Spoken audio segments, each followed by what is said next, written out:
In this video we are going to be flying the iconic Concorde in virtual reality, using the stunning simulation of Aerofly FS4. Now, for those unfamiliar with the Concorde, it was a supersonic passenger airplane that operated from 1976 to 2003, and it was known for its sleek design and ability to reach speeds of up to twice the speed of sound, and I can tell you, that is freaking fast. And because of that, it was of course a true marvel of engineering and a symbol of humanity's endless potential. And now we have the opportunity to take control of this amazing aircraft ourselves with the VR technology, and I can tell you, that feels so great. Today we are going to attempt to reach the Concorde's maximum speed of Mach 2.1 as we take off from JFK Airport. The Concorde's virtual model in Aerofly FS4 is incredibly detailed. It looks absolutely fantastic, making it really the ultimate way to experience this supersonic flight. Now let's just buckle up and let me welcome you in the cockpit. Ladies and gentlemen, welcome in what looks like a fighter jet, but it is an actual commercial airliner. I've briefed you about what we are going to do, but first let me put the plane in parking mode over here, so we don't go, we don't drift off. And secondly, what I want to do, and what you can see up here, the nose is all the way up. It's very hard to see what's ahead of us, what's below us. This way, it's hard to taxi to the runway and to take off in the end. So, like you have seen in the introduction, over here, we can put the nose down, and for takeoff and to taxi to the runway, we put it to the 5-degree position over there. You can already hear it, and look at that, how it unfolds itself. Typical. And there it goes down. Fantastic. You might have seen some video clips online, or maybe in real life even. And this is very iconic about the plane, of course, with that nose pointing down. Absolutely fantastic. Now, what is important to do is that if we go here to the middle, is that we set all the reheat switches to the middle position. I am going to double check it, but it should be good by default when taking off. Yeah, it's in the middle position. So what these are is basically the afterburners, and we need to have them on when we want to take off. After taking off, I am going to turn them off, and I will turn them on again at around the speed of sound, so that we can reach Mach 2 in the end. We are also going to scan the overhead panel over here just to double check that everything is on. Everything should be on, as you can see over here.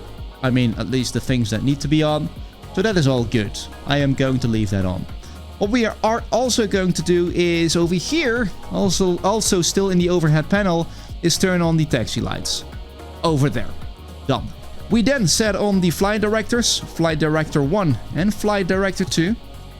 There we go. And this is fantastic in Aerofly FS4, that I can do pretty much everything with my virtual hands. It works so damn well. We then set the climb airspeed to, well, instead of 220 to 250 over here.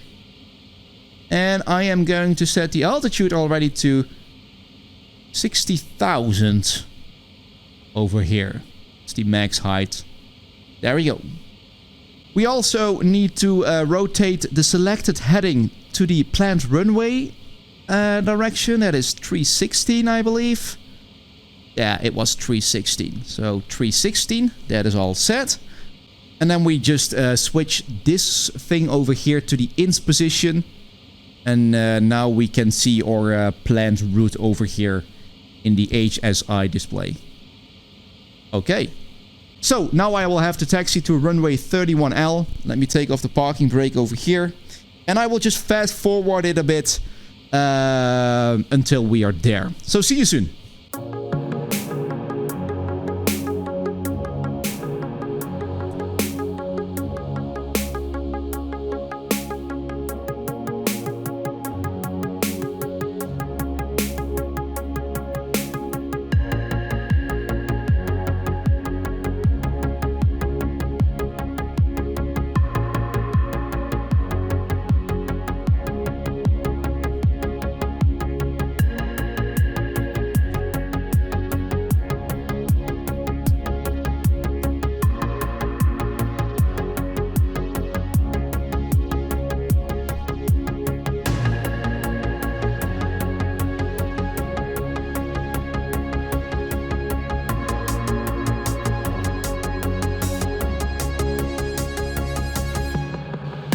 Okay, so here we are at runway 31L.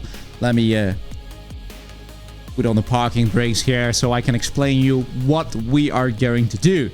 I am going to count down to 3, 2, 1, now. Then I will press this button over here, which will start a timer. After that, I will apply full thrust to all 4 engines, putting it to the max position over here. The plane will move forward, of course, and I will try to align myself with the runway, with the rudders. At around 60 knots, all of these indicators will start to work over here. Yeah? So before reaching 100 knots, these lights over here, these green lights that you can't see right now, but they will turn on. Good to go, it will say. Good to go. And when we reach 100 knots, I will shout, take off, thrust, set. Yeah? At around 165 knots, I will rotate the plane, which pretty much means I will pull back the yoke and I will lift off. Yeah? After taking off, if we have a steady climb rate, I will pull up the gear and I will start to turn to the left because we can see some suburban areas over there and we don't want to fly over them. We are going around them this time. Yep. After we are in the air at around, well, I will turn on the autopilot. I will click on this button, the INS button, so the plane will align with what we have planned. And I will also, let me see, make sure that we keep a steady 250 knots here with the IAS ACQ button over there. So it will maintain that speed. And I think that's pretty much it. I am telling this all myself right now, but there's a big chance that I will forget 95% of what I've just told you. Because I am always stressing. I need a co-pilot. And of course, after we have taken off, at one point we are going to pull up the nose again. So we are going to check that out. Alright, I am set, by the way. Here we should... I'm ready to go. 3, 2, 1, now. Sorry, ho. Parking brake. Off. 3, 2, 1, now. Timer is going. Apply thrust to all 4 engines. 100%. Going forward. Indicators working. Good to go flight. 80 knots. 100 knots. Takeoff thrust set. 165. Rotate.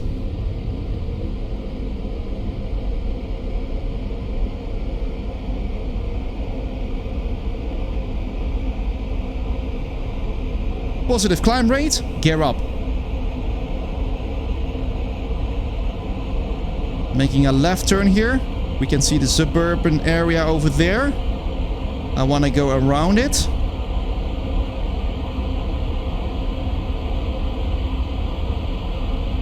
Setting auto thrust here.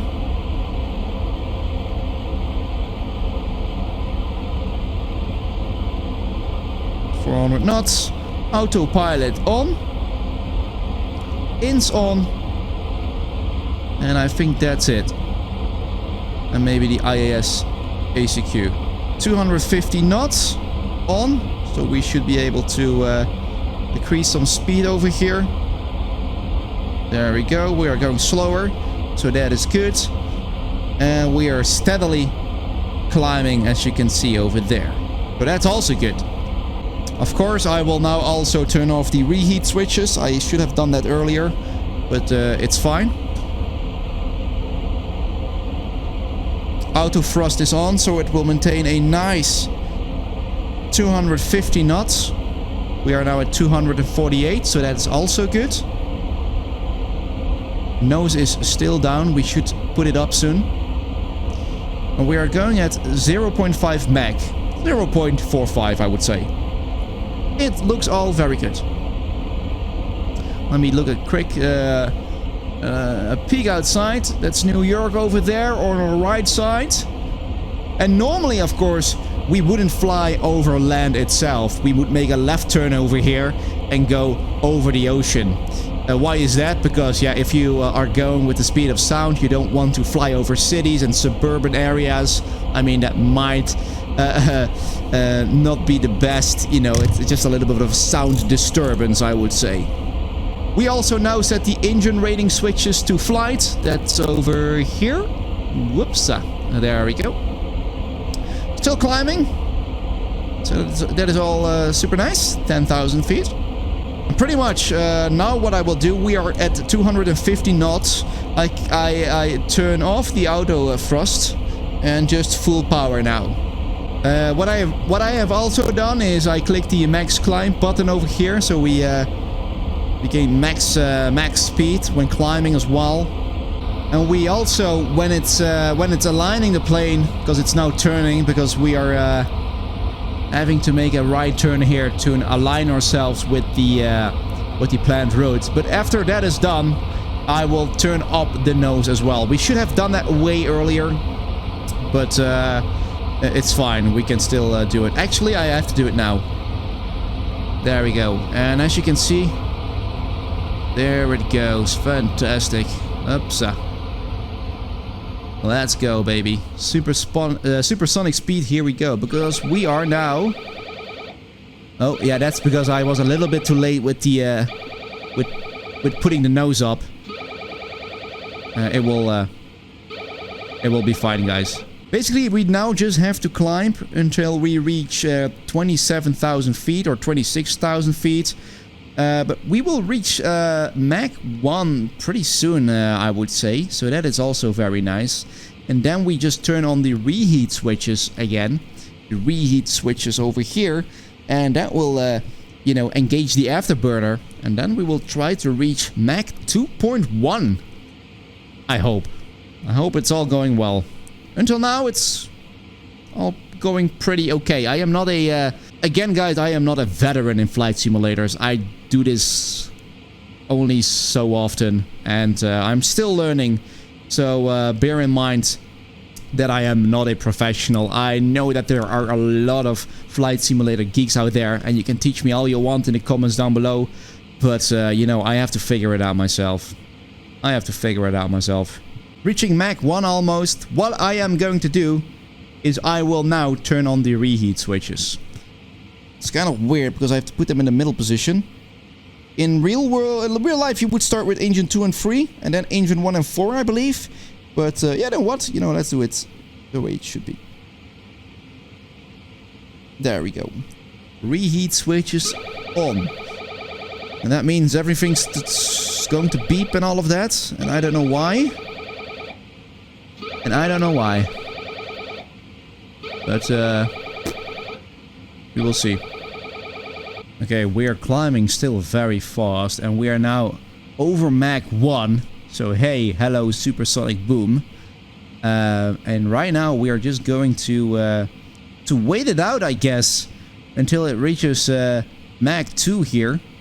So let's see. Let's see if we can reach it. Okay, so we are now almost reaching Mach 1.7. That's freaking fast.